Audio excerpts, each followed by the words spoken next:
The grasslands opened up and early humans were faced with extinction.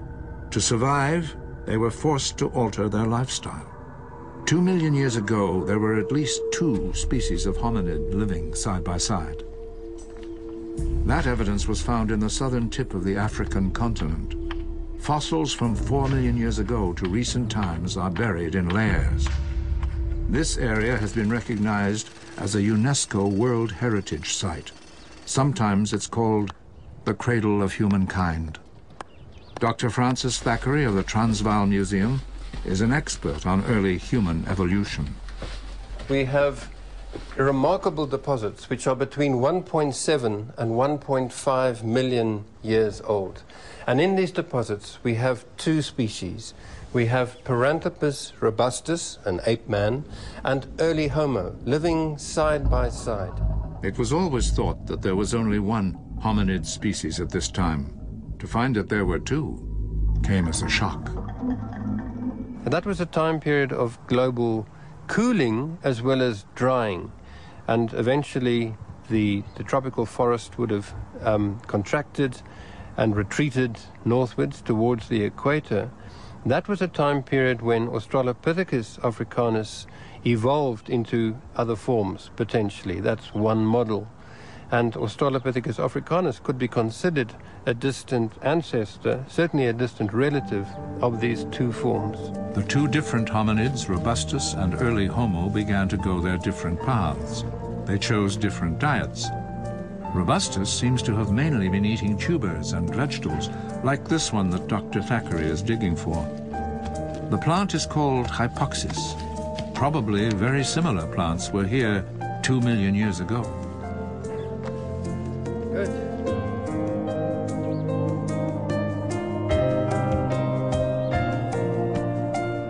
It's very clear that Robustus would have been eating plant food such as this, these underground sources of food. There is a lot of carbohydrate in here and a lot of good nutritious food. In Robustus, in addition to the very large molars, we also have the very large temporalis muscles that went down to the lower jaw.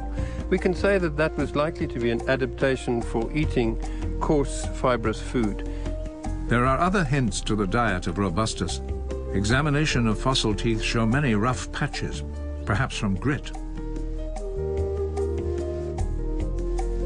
while the teeth of hominid fossils are smooth. The divergence in diet had a major impact on human evolution. Early Homo chose to eat meat.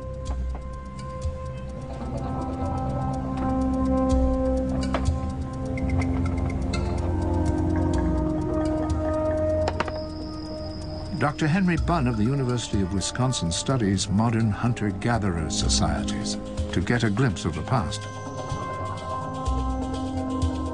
Recent bones with cuts from modern hunters, when compared to marks made on fossil bone 2 million years ago, are remarkably similar, showing us that both were cutting meat from bone. The other kind of modern study that provides invaluable insight for understanding the patterns that we see at ancient archaeological sites involves the study of modern hunter-gatherers or foragers, as they're called, such as the Hadza. The Hadza society provides a particularly relevant example in that they live in a Rift Valley lake basin environment that's not that different from what seems to have characterized parts of Eastern Africa 2.5 million years ago. The Hadza people of Tanzania have not moved with the modern world. They still live the simple life they have for generations. This group, which is studied by Dr. Bunn, has about 15 people living together in 3 families. As with most hunter-gatherer societies, the women collect the roots and other vegetables and fruits.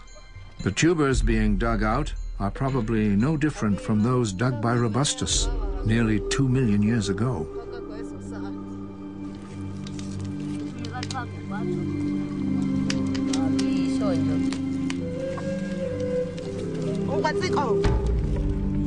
The men are the hunters, but they will often track carnivores like lions or leopards who have made a kill They either scavenge for the carcass or, acting in a group, drive the cat away to steal its prey.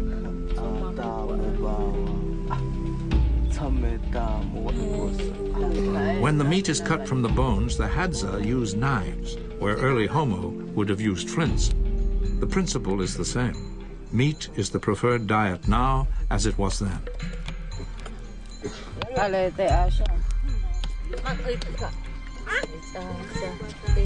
2.5 million years ago, there's food out there. There's high-quality food out there, and we want it.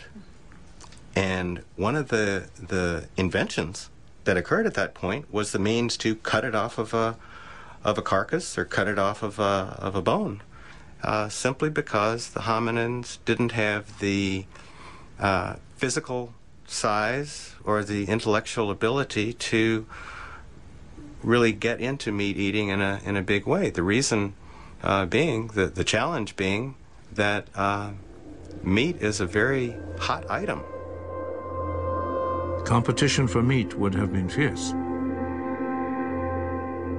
Over 7 million years of human evolution, there have been at least 20 different species. Except for one, they have all died out.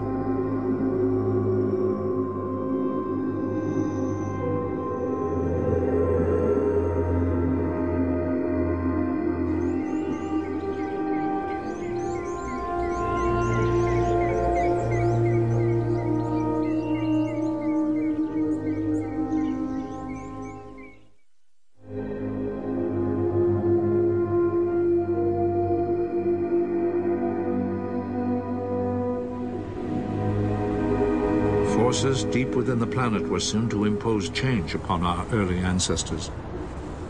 The Great Rift Valley of Eastern Africa stretches 6,000 kilometers, over 3,500 miles. It's where Africa is still being torn apart today by tectonic forces. The planet itself has had a profound impact upon all life, and in more recent times upon the evolution of the human race. Inside the Earth, the temperatures are as hot as the sun. Sometimes the mantle rises closer to the Earth's crust.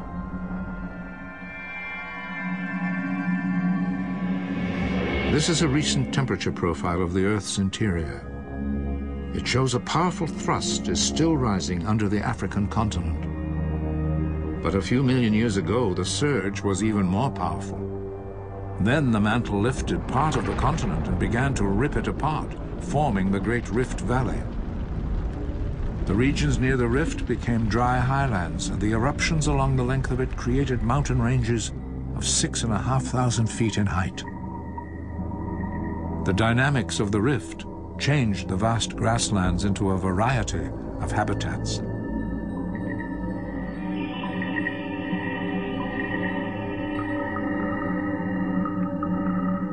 Dr. Elizabeth Vibra of Yale University thinks that these changes altered the lives of our more recent ancestors. This, she believes, was caused by the change in the grassland animals.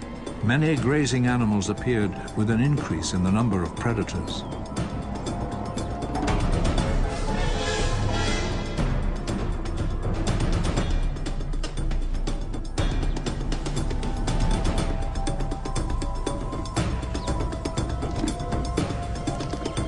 Especially at these times when the Earth was cooling, the African environments were becoming more seasonal and more open, and